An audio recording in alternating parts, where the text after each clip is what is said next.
What's up, what's up? Kami ay What's up? What's up? mag-grocery. Tumawa. 1, 2, 3. Ayan yung baby. So, ang pag-usapan ngayon ay about birthday. Dahil birthday na ni Miles In 2 days. in 2 days time. Ang tanong, anong plano?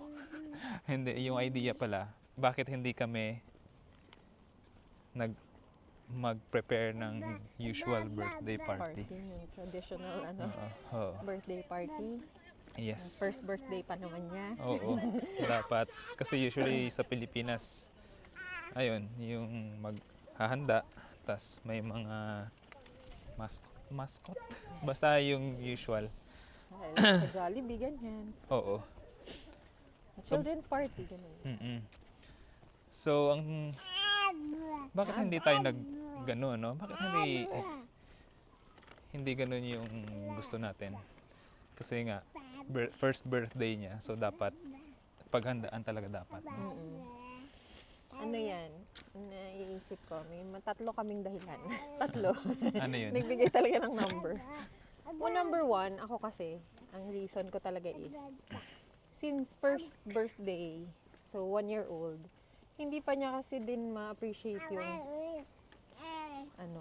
birthday party. Mhm. Parang alam mo yun, wala pa siya sa age na parang talagang like proper na makikipaglaro, ganun. Mhm.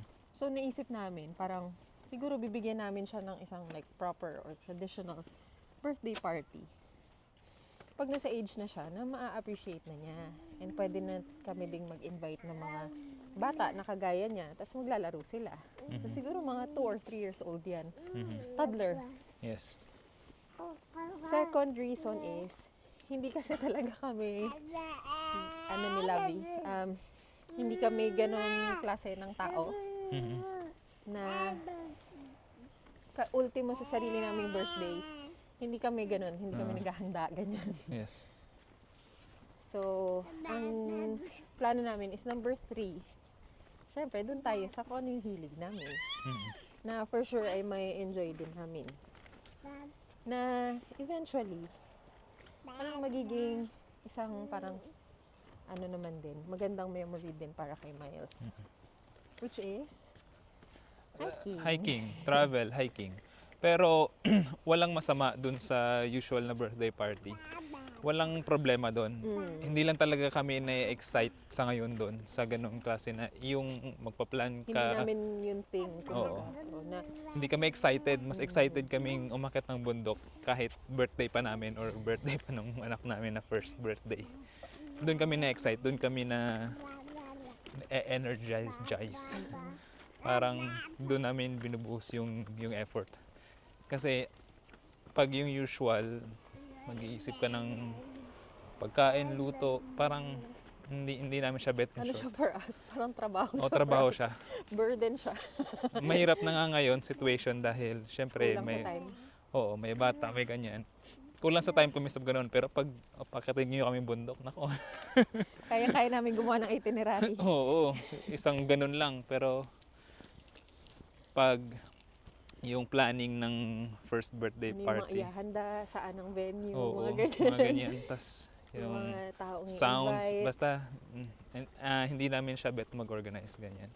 Kami parang nagbubuhos kami ng so much energy kapag may mga ganyan kaming event. Like kunyari nung wedding lang, simple nga lang yung wedding natin, pero Wedding nga namin, ng ending bundok pa rin. yeah. Wedding na yun. Oo nga. So, kasi doon talaga kami nag-e-enjoy sa Kaya yun yung Gusto ginagawa rin namin namin. i-share kay Miles Hmm. sa kanyang mga ninang. Oo, pero disclaimer nga, walang problema sa traditional na birthday party. Basta masaya kayo at yun talaga yung gusto nyo. Doon kayo nahihilig. At yun yung gusto mong ibigay din sa baby. Kasi syempre, it's not about you eh. Oo. It's about the baby kasi siya yung mag-birthday. Yun. Tsaka lalo na pag sa Pilipinas, talaga culture talaga siya na gathering din ng mga family. So siguro pag sa Pilipinas, mag-aano kami, yung usual na birthday party dahil Yun yung parang oo. parang yun na yung culture. Oo. Tsaka yun na yung parang magkikita-kita din yung mga families, parang gathering na rin. Pero since OFW kami, nandito kami sa Inglaterra at wala dito yung mga families namin, mas malaya kaming gawin ang gusto namin, na kung ano talaga yung pinakagusto naming klase ng birthday party. Which is umakyat sa mataas na lugar. Ay, ang batang yan. Abu, abu, abu, abu, Ahay ka. abu, abu, abu, ambulance. Ambulance.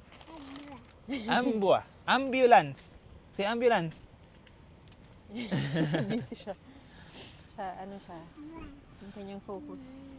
So yun lang yung idea ng birthday party. Na bakit hindi namin gagawin yung usual, yung traditional. Dahil sa simpleng sagot nga na hindi kami doon na-excite, hindi kami excited sa bagay na yun. At parang mas matrabaho siya sa amin gawin. At yun nga, hindi pa rin nga siya may enjoy ni Miles. Oo. So yun. Off to Asda. Nasa Asda na kami. Duty. Oo. Tapos papakita na lang namin siguro sa mga susunod na video kung ano yung nangyari sa birthday niya. Sa birthday hike ni Miles. Sa mga susunod na video. Thank you for watching. Bye!